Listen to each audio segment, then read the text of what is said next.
So I've got another article. I can kind of switch gears if you don't mind. So I've got an article from CNN about Amazon's dominance during the coronavirus. So, as everybody is staying home more, everybody's buying books and whatnot online and trying to turn to suppliers that they wouldn't normally buy from. And so you would expect a huge uptick in Amazon's orders. But one of the interesting kind of side effects of the whole coronavirus has been that people have been staying at home using the services like Twitch and like Netflix and all these other streaming services that rely on Amazon Web Services kind of framework. And so it was kind of, the article looked at how that was their most profitable sector and how people are using those services more than ever. And so my experience comes from working in an Amazon business. And so I know that I can speak for our company when I say that sales have kind of gone up a lot in places that have been heavily affected by the coronavirus. And so I guess I just wanted to kind of open that up for discussion and see what you guys thought about that.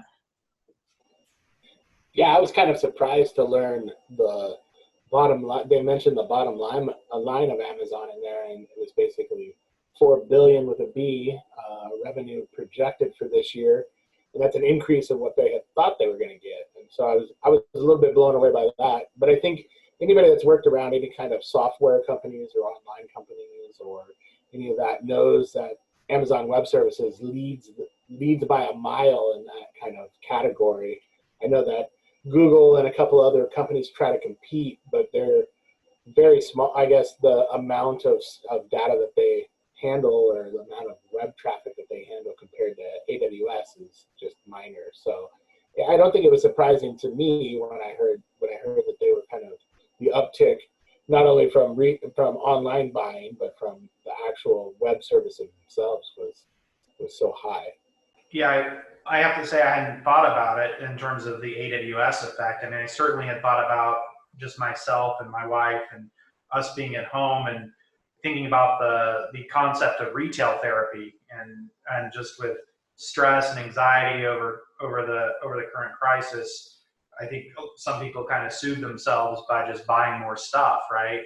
And so I assume that knowing Charlie and knowing in his business that Amazon that they were seeing a higher volume of Amazon activity, and then on top of that, just assuming that they're probably logistically the fact that people can get stuff they might not otherwise get, where they can get stuff and maintain their social distancing without having to go to a supermarket or to another kind of retail outlet to get things that they otherwise need. I think there's that effect, but then also, like I said, the retail therapy effect, people just buying stuff they don't even need just because they're bored at home and they're looking for something to do. And online shopping is one of those things. Some people with disposable cash, which sounds almost terrible to say at this point because so many people are suffering, but there is people out there with disposable cash flow still, even as it is today, that no doubt are doing a little bit of retail therapy. I'm wondering if the stress eating is going to line up with the retail therapy when they get the clothes home to try it on, if that's going to pile on to the sorrows of the COVID-19, because stress eating and retail therapy clothes that don't fit anymore. I think it will. I'll bake that into my projections come next month. But yeah, no, there's that. And I think the other kind of interesting thing that's happening is that Amazon has kind of become a little bit reluctant. Customers are becoming more open to delays as all these shipping channels have been affected by coronavirus. And Amazon doesn't want to have the bad PR of shutting a company down for shipping timelines during this stressful time. And so I've seen that they've kind of really, set back and not been as aggressive about performance metrics and whatnot. And so I thought that was kind of interesting as well. But yeah. That is interesting. I wasn't aware of people being all right with not being able to get, their Nintendo 3DS delivered yesterday, if they order it today.